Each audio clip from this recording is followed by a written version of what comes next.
देखिए, आज हम लोग डिस्कस करने जा रहे हैं प्रोबेबिलिटी के बारे में।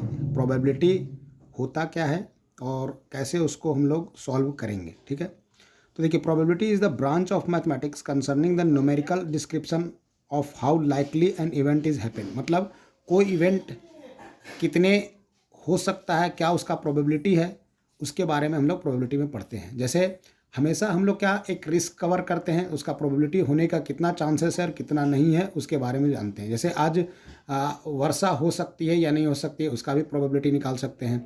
आप कहीं जा रहे हैं और जाने के बाद आप इस टाइम पे पहुंच पाएंगे कि नहीं पहुंच पाएंगे, उसका प्रोबेबिलिटी निकालते हैं। मतलब ऑल टाइम हम लोग कोई रिस्क कवर करते रहते हैं और उसका एक प्रोबेबिलिटी हम लोग निकाल सकते हैं, ठीक है? तो probability theory is applied in every day life in A risk assessment. मतलब कि आप जितना भी काम कर रहे हैं सब में कुछ ना कुछ रिस्क है और उसके लिए हम लोग प्रोबेबिलिटी निकालते हैं। तो देखिए, प्रोबेबिलिटी का डिफरेंट अप्रोच क्या क्या हो सकता है। तो देखिए, प्रोबेबिलिटी का डिफरेंट अप्रोच, पहला है क्लासिकल थ्योरी ऑफ प्रोबेबिलिटी, दूसरा है एक्सपेरिमेंटल प्रोबेबिलिटी और तीसरा है axiomatic probability. Classical theory of probability किसको कहते हैं, तो ध्यान दीजिएगा, जिसमें आपका इक्वली लाइकली होगा उसमें हम लोग बोलेंगे classical theory. When all outcomes are equally likely, जितना भी आउटकम आने वाला है इक्वली लाइकली रहेगा तो उसको बोलेंगे क्लासिकल थ्योरी। जैसे मान लीजिए एक डाइस को हम रोल किए, 1 आने का चांसेस कितना है तो 1/6, 2 आने का चांसेस कितना है 2/6, 3 आने का चांसेस कितना है 1/6 और 4 आने का चांसेस भी कितना है 1/6। तो सारे टर्म 1 2 3 4 5 6 सबका आने का चांसेस कितना है 1/6, तो इसको बोलते हैं equally likely. A dice is rolled 1 2 3 4 5 6 sample space है, number of favourable outcome divide by total number of outcomes, ये लगाते हैं किसमें, क्लासिकल और थ्योरेटिकल प्रोबेबिलिटी में, ठीक है? प्रोबेबिलिटी और एक्सपेरिमेंटल प्रोबेबिलिटी किस पे डिपेंड करता है, तो एक्सपेरिमेंटल प्रोबेबिलिटी डिपेंड करता है प्रीवियस डाटा पे, और प्रीवियस डाटा को देख करके हम लोग आगे का डाटा बताते हैं। जैसे अगर कोई क्रिकेट मैच हो रहा है तो क्रिकेट मैच में आप देखिएगा कि पता पहले चलता है कि टॉस जीतने वाला पिछले 10 मैच में जो टॉस पहले जीता था, पहले बैटिंग किया था, वो जीता था। तो हम लोग उससे प्रोबेबिलिटी को पता करते हैं कि हाँ, अगर जो पहले टॉस जीतेगा उसका जीतने का चांस ज़्यादा है, वो बैटिंग अगर लेगा पहले तब। लेकिन एक्सोमेटिक प्रोबेबिलिटी में क्या होता है कि यहाँ पर अप्रोच अपनाते हैं आउटकम्स नॉट इक्वली लाइकली। इसमें आउटकम क्या होता है, इक्वली लाइकली नहीं होता है। जैसे अगर कोई अनबाइज्ड आपका लिया जाए, अनबाइज्ड डाइस लिया जाए, जिसमें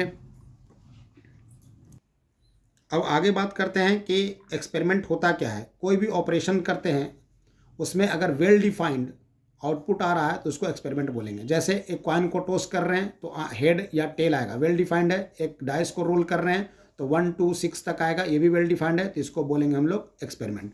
आउटकम किसको बोलेंगे, जो आउटकम रेंडमली आता है, जिसके बारे में हम लोग नहीं जानते हैं कि क्या आ सकता है। जैसे एक कॉइन को टॉस किए तो हेड या टेल आ सकता है, तो वो क्या है, मेरा आउटकम है। एक डाइस को रोल किए 1 2 6 तक आ सकता है, वो मेरा क्या है, आउटकम है। इवेंट क्या होता है, जो हम लोग इवेंट जैसे जो हम बोलते हैं, जैसे बोल रहे हैं कि हेड आने का चांसेस कितना है, तो हेड मेरे लिए क्या हो गया, एक इवेंट हो गया। एक डाइस को रोल कर रहे हैं, हम बोल रहे हैं इवन आने का चांसेस कितना है, तो इवन नंबर आने का चांसेस जो है मेरे लिए क्या हो गया, एक इवेंट हो गया। तो इवेंट क्या है, for a random experiment an event is an a possible set of outcome, जो पॉसिबल सेट ऑफ आउटकम है वही मेरा इवेंट है। अब हम लोग बात करते हैं सैंपल स्पेस की। तो देखिए, सैंपल स्पेस होता क्या है, तो सैंपल स्पेस ध्यान से देखिएगा, the sample space of an experiment is the set of all possible outcomes और रिजल्ट्स ऑफ दैट एक्सपेरिमेंट। मतलब जितना भी पॉसिबल आउटकम आने का चांसेस है, जो पॉसिबल आउटकम आ सकता है, उसी को सैंपल स्पेस बोला जाता है, ठीक है? जैसे अगर आप बोला जाए कि एक डाइस को रोल कर रहे हैं तो उसका सैंपल स्पेस कितना होगा, 1 2 3 4 5 6। अगर जो डाइस है फेयर डाइस है तो 1 2 3 4 5 6 आने का चांसेस है, तो ये मेरा हो गया सैंपल स्पेस, ठीक है? इसको डिनोट करने के लिए अलग तरीका है, NS=6, ये नंबर ऑफ सैंपल स्पेस की बात किया है, 6 आया है, या इसको एस डेट के मोड दे देंगे या OS दे देंगे, तो ये भी सैंपल स्पेस को डिनोट करेगा। अब बात करते हैं सैंपल स्पेस लिखने का। देखिए, एक coin is toast and A dice is throne an experiment, right the sample space. कोई एक्सपेरिमेंट है जिसमें एक कॉइन को टोस्ट किया जा रहा है और साथ साथ में एक डाइस को रोल किया जा रहा है, तो इसको नंबर ऑफ सैंपल स्पेस निकालना है। तो बात कीजिए कि अगर हम पहले हेड डाले, ठीक है, तो 1 आ सकता है, हेड डाले तो 2 आ सकता है, हेड आया तो 3 आ सकता है, 4 आ सकता है, 5 आ सकता है, 6 आ सकता है। हो सकता है कॉइन में टेल आया हो, और जब टेल आया हो तो 1 आ सकता है, 2 आ सकता है, 3 आ सकता है, 4 आ सकता है, 5 आ सकता है और 6 आ सकता है। तो इस तरह का सैंपल स्पेस टोटल कितना बन गया, 12 बन गया। अब देखिए, एक एक्सपेरिमेंट के बारे में देखिए, an experiment consisting of tossing a coin and then throwing its second times of a head occurs, if a tail occurs the first toss then the dice is rolled once. अगर tail occur किया तो आपको dice को role करना है, और अगर head occurs कर गया तो डाइस को रोल नहीं करना है। तो इसका एक सैंपल स्पेस बनाना है। तो देखिए मान लेते हैं कि एक बार टॉस किए तो हेड आया, दूसरा बार टॉस किए तो हेड आ गया, तो इसमें रोल नहीं करना है। पहला बार टॉस किए हेड आया, दूसरा बार टॉस किए टेल आया, तो तीसरा बार तो में नहीं करना है। हाँ, ऐसा हो सकता है कि पहला बार में टेल आया होगा तो फिर डाइस को रोल करना है तो 1 आ सकता है, पहला बार में टेल आया होगा तो दूसरा बार में डाइस को रोल करना है तो 2 का आ सकता है, फिर टेल आया तो 3 आ सकता है, टेल आया तो 4 आ सकता है, टेल आया तो 5 आ सकता है, टेल आया तो 6 आ सकता है। तो टोटल सैंपल स्पेस इसमें कितना बन गया, 8 बन गया। और यहाँ पर इक्वली लाइकली नहीं है, टेल आने का या हेड आने का चांसेस कभी भी इक्वली लाइकली नहीं है, ठीक है। तो ये हो गया।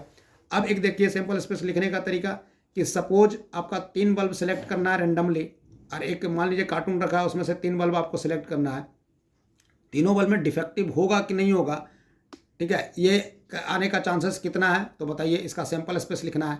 तो हम लोग ऐसा कर सकते हैं कि देखिए डिफेक्टिव होने का, एक बल्ब को डिफेक्टिव होना और ना होना, अगर कोई बल्ब है वो डिफेक्टिव है और दूसरा बल्ब डिफेक्टिव है, तीसरा बल्ब डिफेक्टिव है, तो ऐसा हो सकता है कि तीनों बल्ब डिफेक्टिव है। तो अगर सैंपल स्पेस निकालना है तो बात समझिए कि एक बल्ब डिफेक्टिव होगा या नहीं होगा, 2 चांसेस है, 2 वेज है कि डिफेक्टिव हो या ना हो, ठीक है, 2 वेज है। दूसरे बल्ब के लिए 2 वेज है, तीसरे बल्ब के लिए 2 वेज है कि डिफेक्टिव होगा या नहीं होगा, ठीक है। तो अगर वो दोनों का 2 है तो एक साथ देखना है तो 2 इंटू 2 इंटू 2 तो 8 हो जाएगा। तो टोटल जो सैंपल स्पेस कितना बनेगा, 8 बनेगा, ठीक है। बल्ब डिफेक्टिव है या नहीं है, बल्ब डिफेक्टिव है या नहीं है, बल्ब डिफेक्टिव है, तीसरा बल्ब की नहीं है, तीनों एक साथ देखना है तो 2 into 2 into 2 total sample space 8 हो जाएगा।